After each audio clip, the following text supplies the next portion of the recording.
The Federal Department of Education furloughed 90% of its staff. And what happened? Nothing. Schools stayed open. Students went to class. Teachers got paid.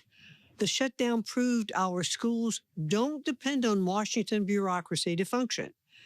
If 90% of an agency supposedly governing education can disappear for weeks without disrupting education, do we really need it at all?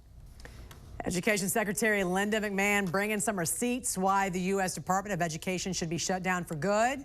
And this week, the White House did begin the steps to dismantle the agency, shifting programs, projects, and power to 4 other federal departments. Here to discuss this morning is Senior Director of Communications for Defending Education, Erika Sanzi. Good Thursday morning to you. Good morning. We know there needed to be an overhaul somewhere, Erika, considering recent assessments show 40% of 4th graders are reading below their basic grade level, 33% of 8th graders, which is the largest, by the way, in the exam's 3-decade history. How much of this, though, is attributed to this focus that the U.S. Department of Education used to have on woke ideology in schools versus basic reading and writing? I mean, that's a really good question. But again, we've been on a downward trajectory since the 70s, basically, right? And we've pumped in, many trillions of dollars only to see outcomes decline. So I think that this sort of like the woke ideology / taking our eyes off the ball of the basics has exacerbated this, no question. And in addition to because in addition to not prioritizing reading and math and the fundamentals, that ideology also forces schools to lower expectations for students. So you have a lowering of expectations, then you have a shifting focus from the fundamentals, and it's kind of a perfect storm for just lousy outcomes.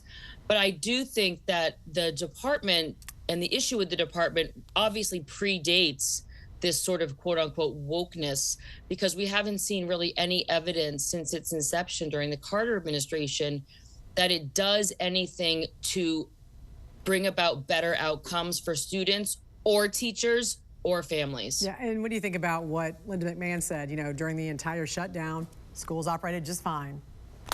I think that's a very compelling point. If you can furlough 90% of your workforce in a department and not see any changes on the ground. I mean, literally buses, sporting events, schools running, meals. It wasn't like the airports. It wasn't like SNAP.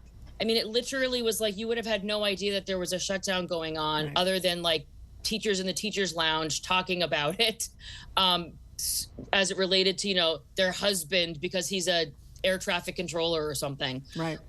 So I do think that that's an extremely compelling point, that it just is not, education does not fit neatly at all into having its own agency that way.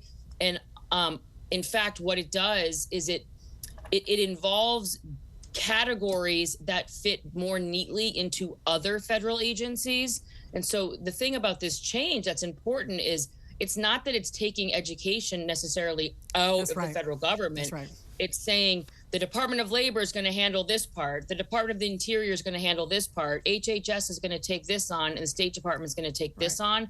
And the other important thing for people to understand is this is not a reduction in funding. This is a shifting where the money is going to be coming out of, but the amounts don't change. So even though Title I is going to be moving over to a different department, the dollars are the dollars. The dollars are the same. So unless somebody's watching the news and listening to this, they're not going to notice a difference on the ground. On the flip side, when you look at some of the local jurisdictions and local school districts, you have a place like Chicago, which has been involved in multiple scandals recently. We just did a story yesterday on an Inspector General report that found that CPS employees spent millions in COVID relief funds on luxurious travel, limo rides, spa visits, all on the taxpayers' dime. Chicago public schools, though, some of the worst performing in the country, less than 1/3 of students reading at grade level. As a result, CPS, did freeze employee travel and launched an investigation, but basically said, oh, well, this kind of stuff happens. I mean, there is no criminal charges or anything as a result of this. What do you make of this? I mean, the Chicago public schools are broken. And in addition, I mean, they have 55 schools there where not a single child is proficient in reading or math. 55 schools. Their student outcomes are terrible. The city is run by an absolute lunatic.